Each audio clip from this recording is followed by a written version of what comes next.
You know, a lot of patients ask about dyeing hair during pregnancy, and unfortunately, there's just not a lot of information in the scientific literature about that. But as a broader answer, we're all exposed to a lot of chemicals in our environment, and so I would just encourage patients. My general answer is to just be very thoughtful of things that you're coming into contact with in your environment.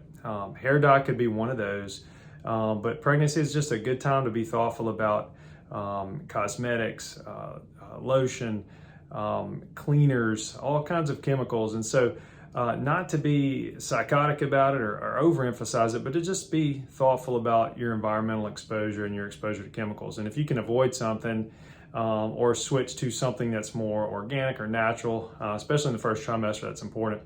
For hair dye in pregnancy, I think it's safe. I think generally after the first trimester, doing that once or twice the whole pregnancy is going to be fine. There's no evidence that it's dangerous. And I wouldn't stress about it, but just be moderate as you navigate chemical and environmental exposures.